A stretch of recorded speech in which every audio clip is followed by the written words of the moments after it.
Israel Adesanya says, "You've got to break up with fighting before fighting breaks up with you." When will I? I don't know. I said at 20-something, when I'm 34, I'm done with this game. I'm 35 now, but I know I'm over the halfway point, and I'm definitely a few years away. Maybe 3 years away, but who knows? I do know that I don't want to be fighting at 40 years old. I believe that once you start having thoughts like this, you need to just go ahead and retire, because ultimately, what are we talking about here? Are we talking about making another run at the belt? Are we talking about super fights? Are we talking about just taking fights for money, which is all fine options, but to me, you have to make your goals clear. You can't just be this ambiguous, oh, I don't know, what am I fighting for? Who am I fighting? You know what I mean? There has to be a purpose for doing this. Don't forget that Israel Adesanya's style is favored by youth, and it gets watered down with age. Footwork, reflexes, head movement, all things like that get watered down with time. I believe if you're having these thoughts, you should just hang it up, because you need to have a fire lit up under you. He just lost to Sean Strickland before. He lost to Dricus du Plessis more recently.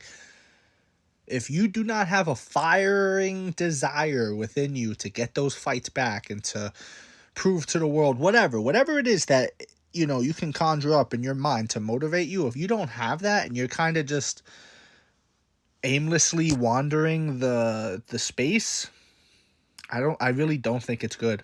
He looked fantastic in the Dricus du Plessis fight. I thought he was winning the fight. I thought he was winning that round that he got stopped in, and then all of a sudden it all just came crumbling down for him. This right here, though, is why you have to talk about longevity, is why we have to give credit to fighters that keep their longevity, like a George St. Pierre, like an Anderson Silva, like a Demetrius Johnson, who could stay up at the top for 7, 8, 9 title defenses. That's unheard of, man. That really is unheard of. And I don't know if we'll see that again. These new fighters are turning the belt around like it's hot potato. They're just giving everybody a turn with it.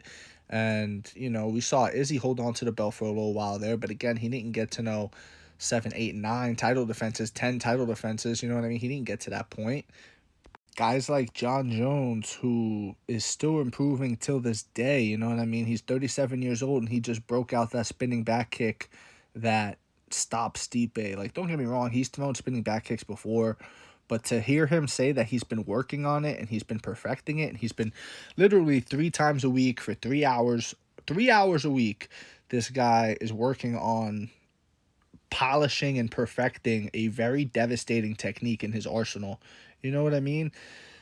It's just, you have to salute these guys for their longevity. Longevity is something that in MMA is unheard of, dude. This is not like other sports. This isn't like baseball, where baseball has, its own tolls on the body. Don't get me wrong to any baseball players out there, but nobody's trying to hit you in the head with their shin or their elbow or their fist or, with the floor, right? People will pick you up and slam you down real fast in this sport. It's meant to break you. And if Izzy's having these thoughts, I think he needs to come up with some goals real fast. That way he has something to strive for, a fire under him to push him towards that, because he can't just wander around aimlessly. That can't happen.